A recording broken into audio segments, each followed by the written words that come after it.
আসছে মুসলিম সম্প্রদায়ের পবিত্র মাস মাহে রমজান। এ মাসে সারাদিন রোজা রাখার পর মুসলমানদের কাছে ইফতার একটা উৎসবের মতো।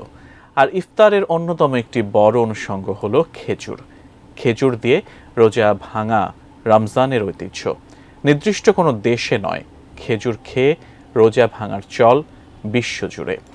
প্রশ্ন হচ্ছে, রমজানের সময় কেন খেজুর এত জনপ্রিয় হয়ে ওঠে, আর ইফতারে খেজুর খাওয়ার তাৎপর্যই বা কি? মরু অঞ্চলেই বেশি উৎপাদিত হয় খেজুর, আবার সৌদি আরবের প্রতিনিধিত্বকারী ফলও খেজুর। আরবরা প্রধানত খেজুর ও আরবি কফি দিয়ে আপ্যায়ন করে। খেজুরে রয়েছে ভিন্ন ভিন্ন স্বাদ, আকৃতি ও রং। এর মিষ্টতায়ও রয়েছে বৈচিত্র্য। এছাড়া বিশেষ কিছু পুষ্টিগুণ থাকার কারণে রোজা ভাঙ্গার জন্য খেজুর একটি আদর্শ খাবার।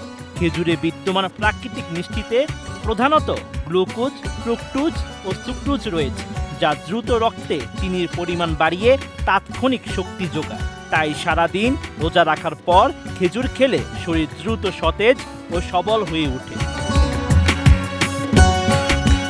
খেজুরে প্রচুর পানি থাকে, যা সারাদিন পানি না খাওয়ার ফলে শরীরে যে ঘাটতি থাকে তা পূরণ করে। খেজুরে বিদ্যমান চিনি সহজে পরিপাকযোগ্য। সারাদিন রোজা রাখার পর খালি পেটে খেজুর খেলে পরিপাক সহজ হয়। পাকস্থলীতে কোনো জটিলতা তৈরি হয় না। বসুন্ধরা ডায়াপেন্ট এখন আরো উন্নত। এই হট এয়ার থ্রো টপশিট দ্রুত শোষণ করে সোনামণিকে দেয় কোমল অনুভূতি। এছাড়া খেজুরে যে আঁশ থাকে তা পরিপাক ক্ষমতা বাড়ায়, কোষ্ঠকাঠিন্য দূর করে।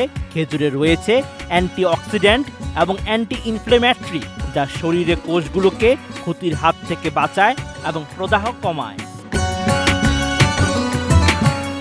ইফতারের শুরুতে খেজুর খাওয়ার পেছনে ধর্মীয় তাৎপর্য সবচেয়ে গুরুত্বপূর্ণ, আর তাই রমজান মাসে খেজুরের কদর বেড়ে যায়।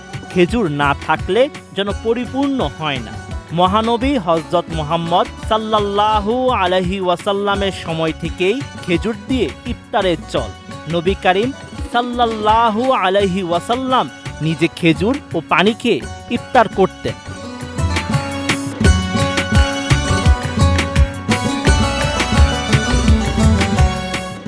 মিষ্টান্ন, ফল, বিশেষত খেজুর খেয়ে ইফতার করা সুন্নত। যদি তা সম্ভব না হয় তাহলে যে কোনো হালাল খাবার খেয়ে, এমনকি শুধু পানি দিয়েও ইফতার করা যায়। রাসূলুল্লাহ সাল্লাল্লাহু আলাইহি ওয়াসাল্লাম বলেছিলেন, তোমাদের কেউ রোজা রাখলে খেজুর দিয়ে যেন ইফতার করে। খেজুর না হলে পানি দিয়ে, নিশ্চয়ই পানি পবিত্র। Sheikh Farid, ATN news.